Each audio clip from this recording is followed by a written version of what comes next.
Em Gálatas capítulo 4, versículo 27, Paulo fala sobre a Jerusalém que é de cima. O que Paulo quis dizer sobre isto? A Jerusalém que é de cima. Nessa sessão de Gálatas capítulo 4, Paulo retoma certos fatos bem conhecidos da vida de Abraão e declara que tais coisas são ou contêm uma alegoria. Note o versículo 24, indicando que os fatos declarados estão sendo aplicados para ilustrar princípios importantes. Agar, a escrava, está ligado ao Monte Sinai e responde ou está no mesmo nível com Jerusalém, que agora é, e portanto aponta para a Jerusalém terrena com seus habitantes, os judeus, em escravidão à lei, e está em servidão com seus filhos. Versículo 25 desse capítulo 4 de Gálatas. No entanto, em contraste, Jerusalém de cima, versículo 26, a Jerusalém celestial e espiritual, é o sistema da graça. Paulo diz, ela é livre, ou seja, não está sujeito a ordenamentos legais, não está vinculado a uma lei imposta externamente. Ela é a mãe de nós todos. É bom observar que a palavra todos não está no grego original, foi acrescentada na Bíblia.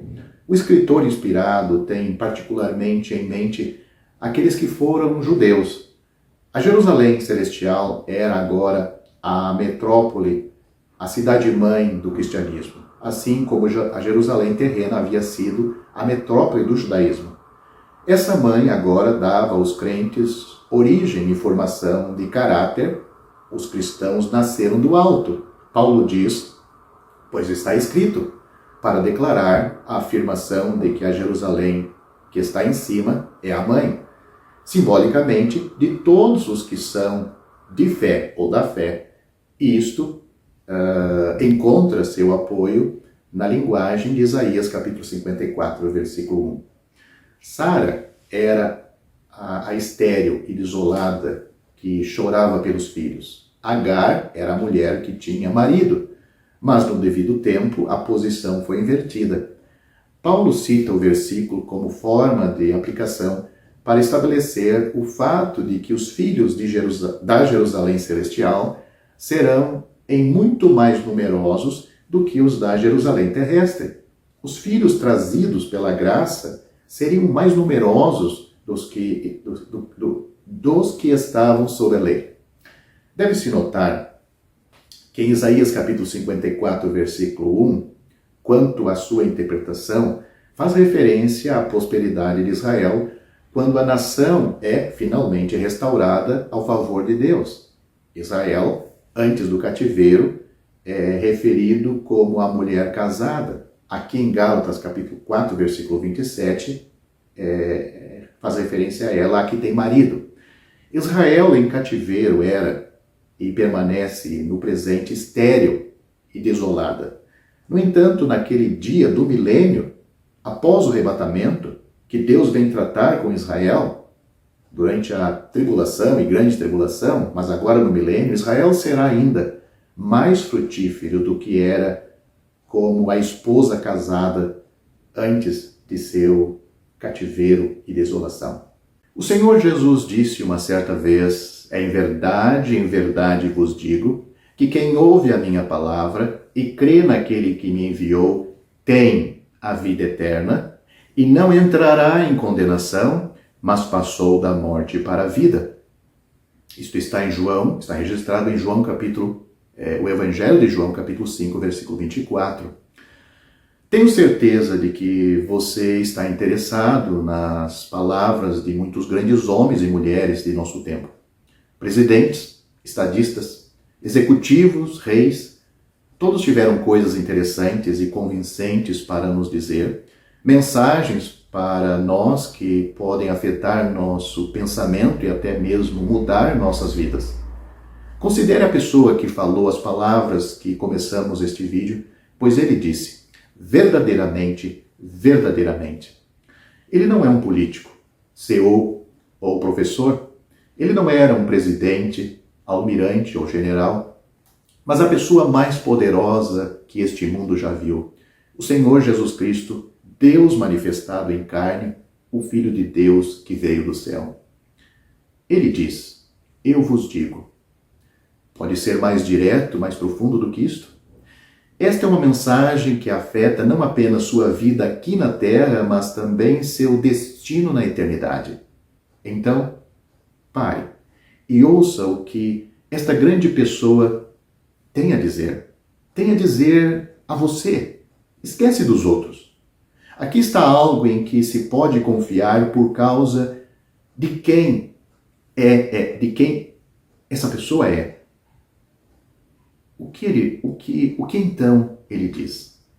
Ele diz: aquele que ouve e crê naquele que me enviou. Em outras palavras, aquele que ouve e crê em mim, e na minha palavra tem a vida eterna. Ouvir, acreditar ou crer e ter. O que poderia ser mais simples? Você ouviu e ouve a palavra, a sua palavra. Possivelmente já ouviu a sua palavra e tem ouvido na escola dominical, ou lendo a Bíblia, ou de outra maneira. Ou talvez tenha ouvido neste vídeo pela primeira vez. Qual tem sido a sua resposta a Ele, a Jesus Cristo e a sua palavra? Incredulidade? Adiar? Desconsiderar? Você está disposto hoje a descansar nele por toda a eternidade? Você está disposto a descansar apenas em sua palavra? Isso é tudo o que ele pede de você para possuir a vida eterna. O versículo usa a palavra condenação. Diz-nos que já estamos condenados por causa da incredulidade. Nossos pecados, pois nascemos pecadores, significam condenação eterna, uma distância entre Deus e nós por toda a eternidade. Venha um momento comigo e ficaremos no sopé de uma colina nos arredores de Jerusalém, num monte chamado a Caveira. É uma visão sombria e terrível. Lá estavam 3 homens, então eles estão pendurados em cruzes, e o do meio é o mais maltratado do que os outros e usa uma coroa de espinhos, quase irreconhecível como homem. O Filho de Deus está sendo punido, é ele no meio. Ele está levando a condenação, sendo punido por Deus pelos pecados dos outros, não os seus, pois ele não tinha pecado. Levando a condenação pelos meus pecados, que eu deveria ter levado por toda a eternidade, ser condenado no inferno. Deus está, ou então descarregou sobre ele naquele momento o juízo que cabia a mim, a minha iniquidade, meu pecado. Quando eu estava buscando a salvação, tudo o que Deus me pediu para fazer foi descansar na obra da cruz. Seu filho foi punido por meus pecados. Eu vi, pelos olhos da fé, que o Senhor Jesus, na cruz, carregou minha condenação. Ele suportou a sentença que era minha. Ele ficou no meu lugar. Ele tomou meu lugar.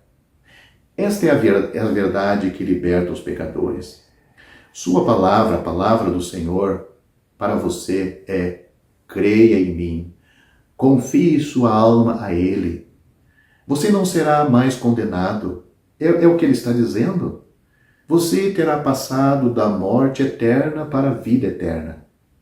Que simples ato de fé que tem um impacto tão dramático em seu destino eterno.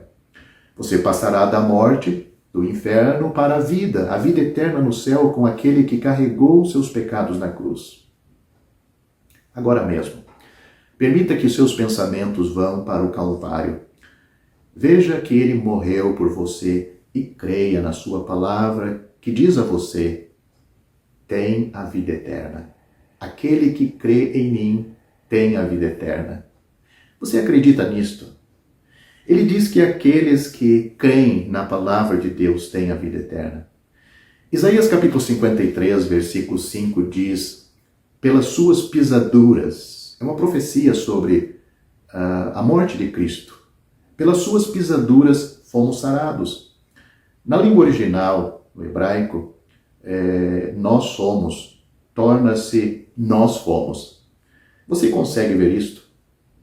É pela fé nele que você pode ser curado pelas suas pisaduras. Ouça a sua palavra e creia e tenha a vida eterna. Deus não pede mais do que isto. Como um pecador arrependido, desejoso desta salvação, porque ninguém vai ser salvo se não quer largar os seus pecados e ter uma nova vida, Deus pede que você creia no seu Filho. A Bíblia diz, porque pela graça sois salvos por meio da fé. Isto não vem de vós, é dom de Deus. Não vem das obras, para que ninguém se glorie.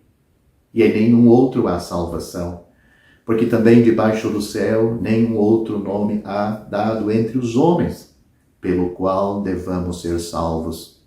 Só por Jesus é que nós somos salvos. Porque Deus amou o mundo de tal maneira que deu o seu Filho unigênito, para que todo aquele que nele crê não pereça, mas tenha a vida eterna. Porque Deus enviou seu Filho ao mundo não para que condenasse o mundo, mas para que o mundo fosse salvo por ele. Quem crê nele não é condenado, mas quem não crê já está condenado, porquanto não crê no unigênito Filho de Deus. E a condenação é esta, que a luz veio ao mundo, e os homens amaram mais as trevas do que a luz, porque as suas obras eram más. Mas todo aquele que faz, porque todo aquele que faz o mal odeia a luz e não vem para a luz, para que as suas obras não sejam reprovadas. Mas quem pratica a verdade, vem para a luz, a fim de que as suas obras sejam manifestas, porque são feitas em Deus. Portanto, você que me ouve, quer ser salvo? Quer fugir da condenação eterna? Quer estar junto de Deus na eternidade? A Bíblia aponta só um meio de salvação. Crê no Senhor Jesus Cristo e serás salvo. Este versículo está em Atos capítulo 16, versículo 31, e os outros versículos que eu citei estão em João, capítulo 3, do versículo 16 ao 21, Atos capítulo 4, versículo 12, e Efésios capítulo 2, do versículo 8 a 9.